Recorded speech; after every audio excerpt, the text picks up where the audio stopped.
Good morning. Happy Tuesday. This is Kitty Boitnott of Boitnott Coaching with your Tuesday morning message that I'm going to admit I know you're probably getting a little bit later than Tuesday morning because I just didn't get the video done in time. So my apologies for being late if you missed your morning message this morning.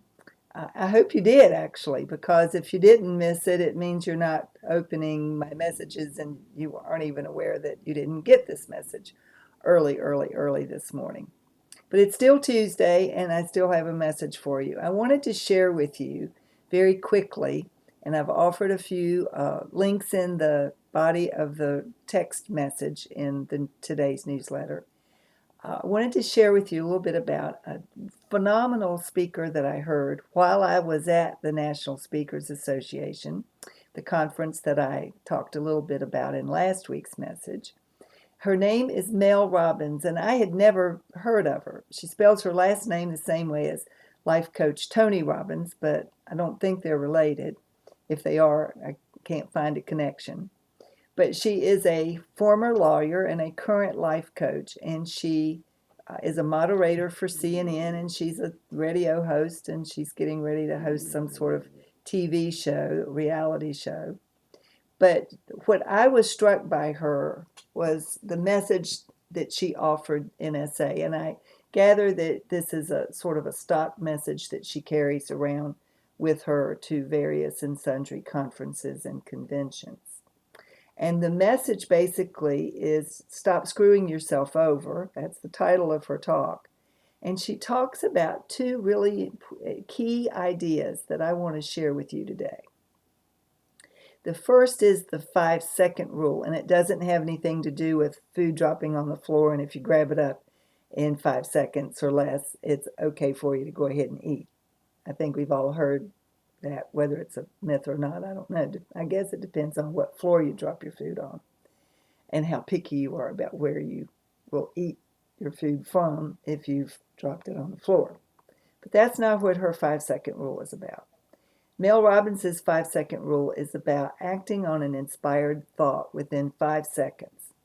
And the reason you must do that, according to her, is that if you don't act on an inspired thought within 5 seconds of having the thought, you will inevitably, irrevocably, forever avoid acting on the thought because your brain will automatically provide you with all of the excuses and all of the rationale for why you don't need to try to do it.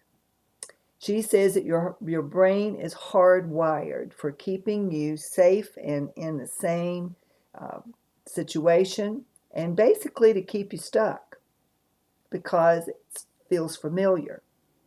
When you have an inspired thought, if you actually have the courage to act on it, it might mean you have to step out of your comfort zone. And most of us don't want to do that. So let's say you're in the shower and you have this great idea. Oh gosh, you're just really inspired by this idea. What if you could make that happen? Then you get out of the shower and you forget about it and you move on with your day and you don't think about it again. Or maybe sometimes I'm driving along thinking about nothing and all of a sudden this idea pops into my head.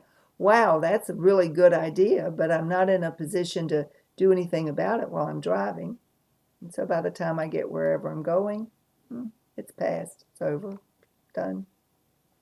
Sometimes I'll wake up in the middle of the night with a really great idea, but I go back to sleep. I don't take action on it because it's the middle of the night. I want to get up. I want to write it down and wake me up even more. So I go back to sleep. Next day, no more inspired thought. So Mel Robbins offers that we need to take some sort of action, whether it's just to write something down or send ourselves a reminder. Do something within 5 seconds,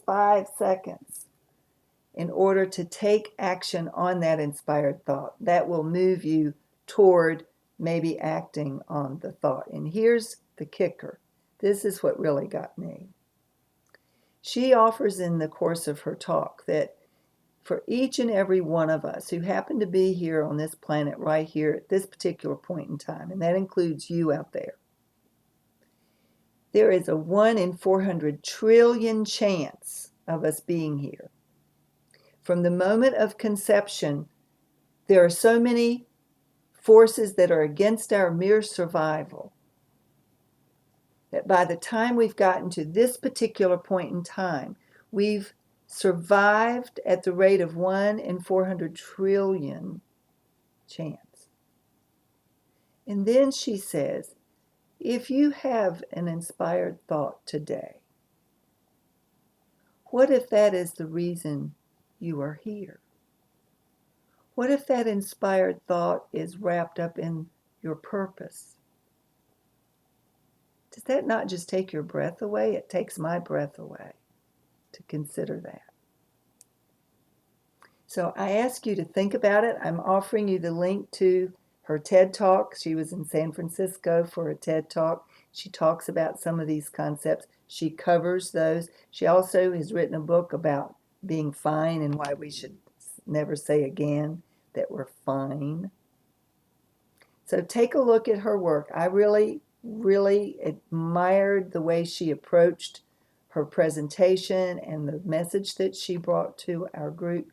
And I've been thinking in terms of how might I use that idea about us being here in a 1 in 400 trillion chance. I mean, that's just mind-boggling. And I've also been thinking about what the 5-second rule means. I don't know about you, but I let lots of ideas just sit. It's called procrastination. It's called delaying because we're afraid. It's called convincing ourselves that we don't need to act on that idea because if we've had the idea, surely somebody else has had the idea. Not necessarily. What if that's your reason for being here? Think about that. Let me know if you have any thoughts or ideas. And until next week, have a great, great Tuesday and a great week.